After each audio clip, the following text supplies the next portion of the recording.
Café noir, déca expresso, la boisson torréfiée a construit sa réputation sur son effet excitant. Mais ses actions sur l'organisme sont bien plus vastes. Face à la migraine, au calcul biliaire ou à la maladie de Parkinson, les précieux grains dévoilent leurs nombreuses vertus et bien sûr, parmi elles, le plus important c'est se tenir éveillé ou bien, avec un terme plus approprié, maintenir sa vigilance avec un grand V. La vigilance fit le principal motif de la consommation du café, et cela en vue de la recherche d'un effet stimulant. En effet, la caféine allonge la durée de la vigilance et retarde l'apparition de la sensation de fatigue, notamment lorsqu'on est sur un travail intellectuel ou répétitif.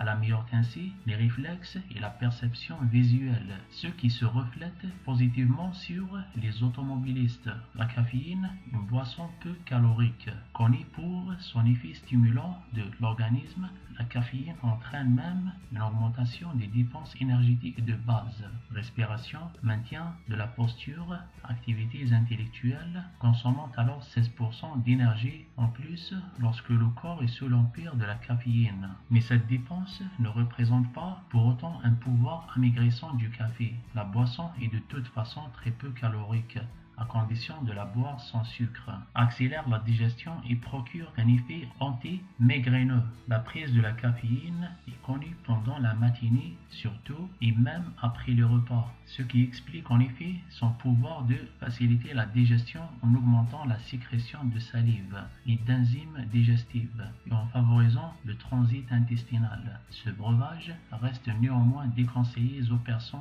souffrant d'une pathologie à l'œsophage ou à l'estomac. Le café est aussi réputé pour son action anti-migraineuse, car la caféine exerce une constriction de vaisseaux sanguins du cerveau, ce qui a pour effet une diminution de l'intensité et de la durée des migraines. Associée au paracétamol ou à l'aspirine, elle entraîne également un effet analgésique plus intense, se doper avec le café. La caféine peut aussi influencer la performance sportive. Cependant, elle facilite la vigilance et entraîne une augmentation de la fréquence cardiaque. Au niveau des tissus adipeux, elle mobilise les graisses comme principale source d'énergie au cours d'un effort physique, ce qui permettrait d'économiser les réserves musculaires de glycogène et de ralentir l'apparition de fatigue. Par ailleurs, la caféine agit directement sur les muscles en augmentant la force de contraction musculaire. Tous ces bénéfices sont relevés pour une consommation modérée de café, soit l'équivalent de 2 à 3 tasses. Inutile donc de boire plus que ça. Un antioxydant de choix. Le café contient des substances dites antioxydantes, dont les propriétés sont de plus en plus étudiées. Ces polyphénols agissent comme protecteurs face au vieillissement cellulaire et aux mutations des cellules à l'origine de cancer. Les propriétés antioxydantes du café sont ainsi parmi les plus élevées de toutes les boissons.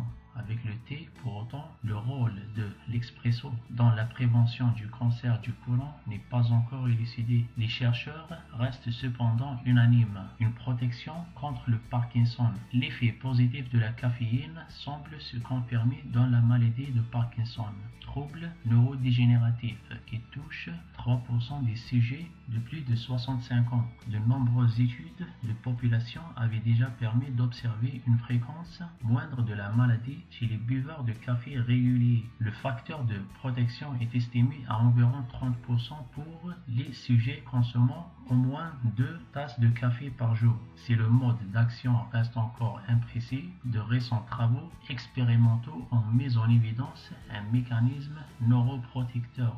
En effet, la caféine agirait directement au niveau de certaines parties du cerveau impliquées dans le contrôle du mouvement, ce qui améliorerait les capacités motrices des patients atteints. Agir contre les calculs.